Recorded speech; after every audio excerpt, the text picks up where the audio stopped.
You're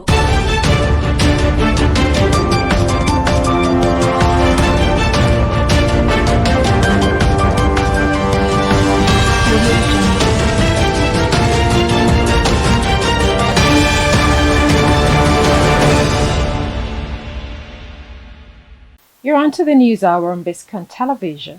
I'm Stella Opara. Thank you for joining us again. We begin with the headlines. On the national scene, federal government partners China on local production of renewable energy. Crime rate dropping, internal security improving, says IG. In business news, money's in dormant accounts prone to fraud, says Cardoso. On the foreign scene, UK Prime Minister faces grilling after suspending 7 MPs. And in the weather sport, Fenerbahce wins Champions League qualifier for Jose Mourinho. Now the news in full.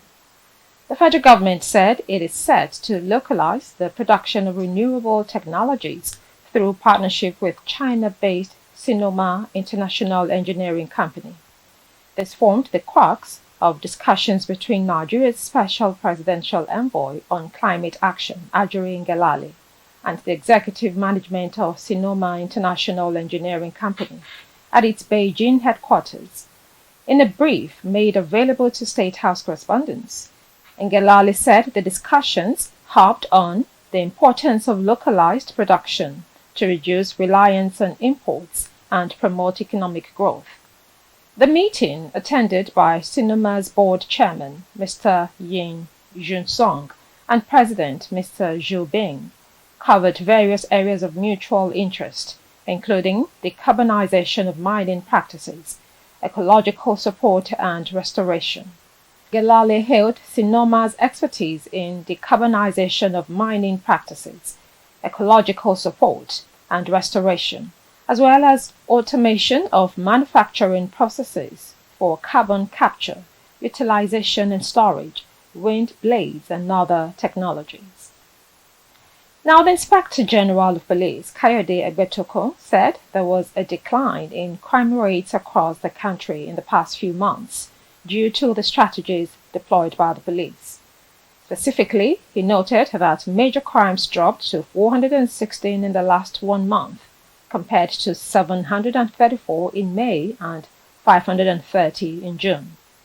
Egbetokun, who spoke during a meeting with commissioners of police in Abuja, commended personnel of the force for their passion and commitment to the execution of its strategies. Egbetokun added that in the fight against criminal activities in the last month, the police arrested a total of 1,284 individuals nationwide. The IG also said the Special Task Force on Petroleum had arrested some suspects and recovered exhibits from them.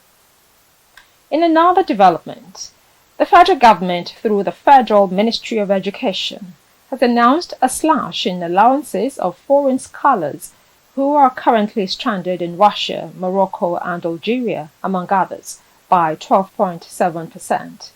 The ministry attributed the development to economic crisis.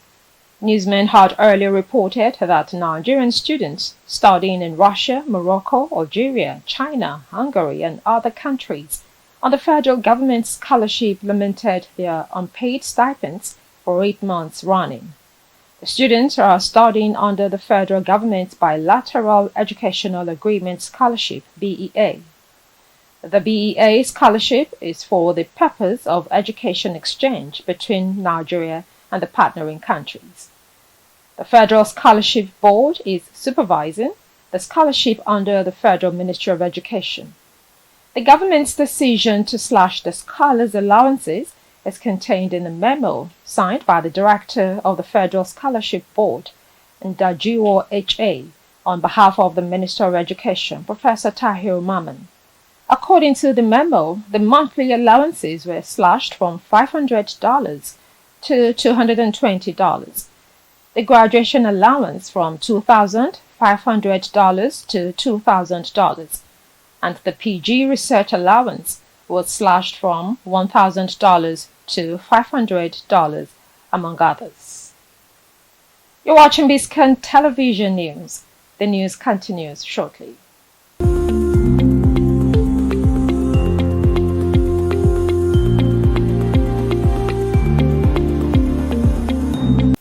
Welcome back.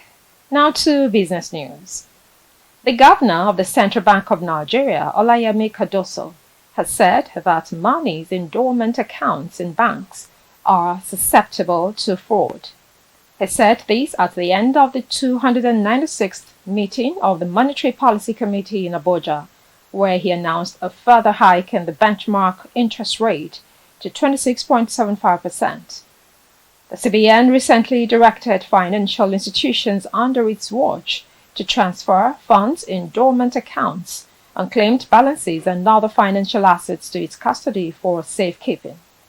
According to the Apex Bank, the objective of the move includes identifying dormant accounts and unclaimed balances and financial assets to reunite them with their beneficial owners, holding the funds in trust for the beneficial owners, standardizing the management of dormant accounts and unclaimed balances and financial assets, and establishing a standard procedure for reclaiming warehoused funds. Also, the CBN governor noted that members of the MPC emphasized the need for a clear exit strategy on the recently announced duty waiver for food imports. We're due for another short break. When we come back, we'll bring you foreign news. Stay tuned.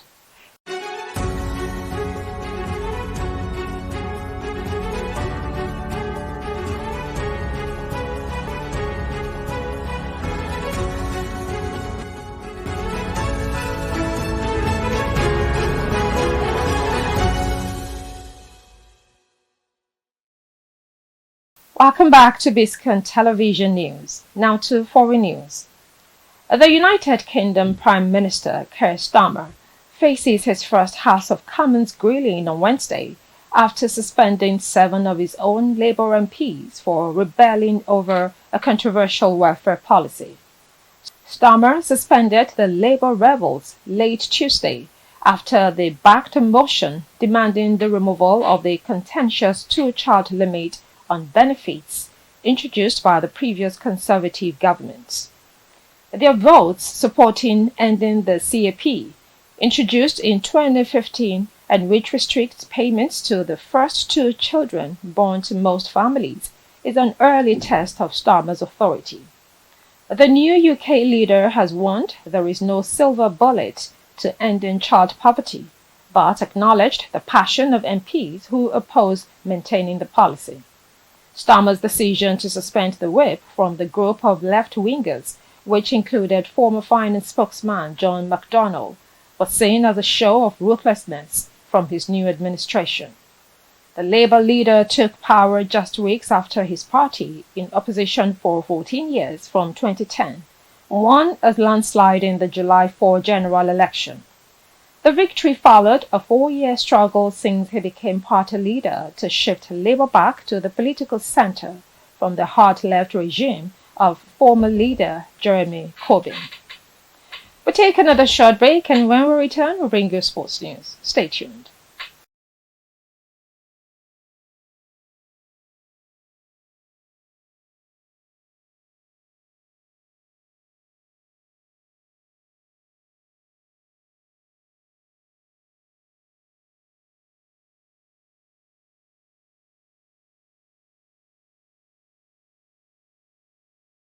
Welcome back.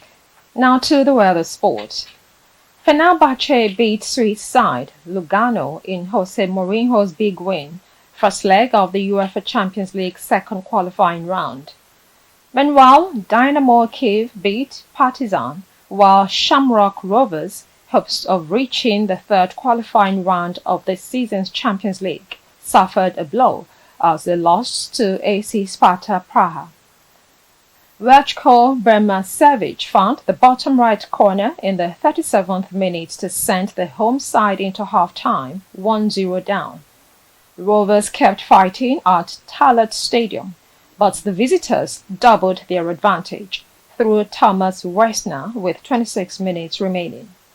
The second leg will take place on July 30, with Rovers requiring a convincing win to avoid dropping into the third qualifying round for the UEFA Europa League.